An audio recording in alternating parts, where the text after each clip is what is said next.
In this tutorial I'm going to show you how to make a sphere and a hemisphere using the arc, the circle, and the follow me tools.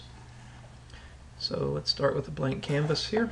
I'm going to first of all make a circle on the red axis here. And then I'm going to reorient down like so. I'm going to grab the line tool and from the center of the circle just drag up along the blue axis. And then I'm going to grab the arc tool, clicking here at the end point, clicking up here as well, and then carefully moving my circle out where it becomes a half circle. So you should get a face, just to show that's all on the vertical axis there and the red axis. And so now what we want to do is use the follow me tool to follow along this bottom circle, the half circle, like so. Oh, we should get rid of that top line there before we do that. So the way we use the follow me tool is click on the surface you want to follow, which in this case is the flat, the horizontal circle. Click the follow me tool, click on the half circle, and it makes a sphere. Now all we have to do is get rid of the bottom circle, like so, and there's our sphere. To show that it is spherical and hollow inside, I'm going to click on the selection pane, the section pane. Click on the object itself, or click on the pane, and with the move tool I can move down through it. So you can see that it is in fact hollow. There's another way that we can make a sphere, and using similar methods, again grab the circle tool,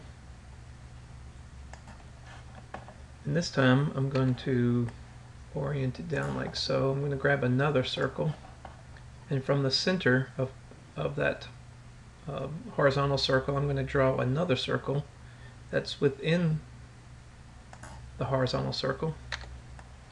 I'm drawing a vertical circle like that. Okay. And then again, using the follow me tool, you can click on the horizontal circle there, grab the follow me tool, click on the vertical circle, it makes that. Notice that this guy here and this sphere here are different colors. If we were to just make a little cylinder, for example, you can see that the outside should be white. Okay, but this circle here, the outside of it is gray. So it's kind of turned inside out. So we want to right click on it and reverse the faces to make it a white circle. Okay. If we want to make a hemisphere, for example, to get rid of the bottom piece, we can use the eraser tool, like so. Of course, you would have to then cut out each little piece as you go, or if you go to View, Hidden Geometries, you can see the geometries, and then with the eraser tool, click and just drag across those geometries, those faces there, edges, to get rid of them. Then with the arrow tool, highlight the bottom piece and kill it. We can then get rid of that bottom circle,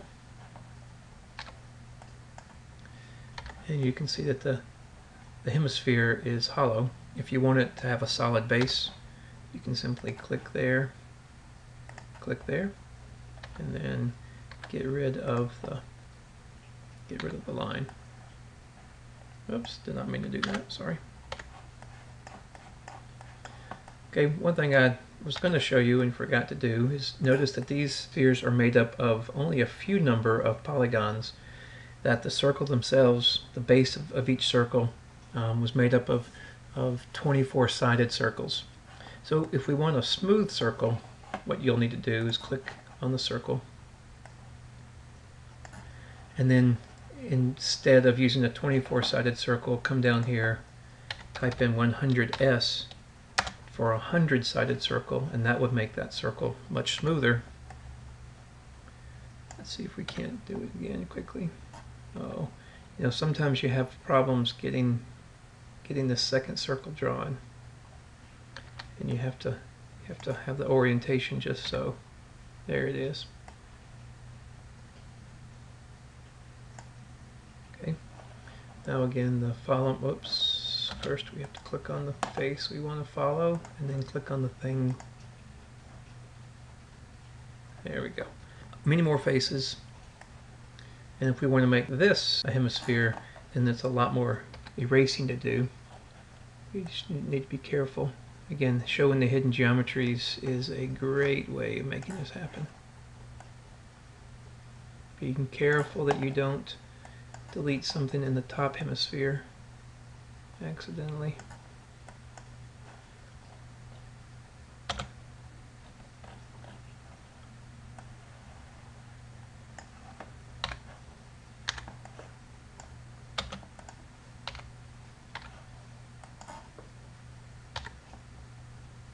Just connecting any 2 points along the bottom circle will give you a flat bottom. And there you go. Lots of ways to make spheres.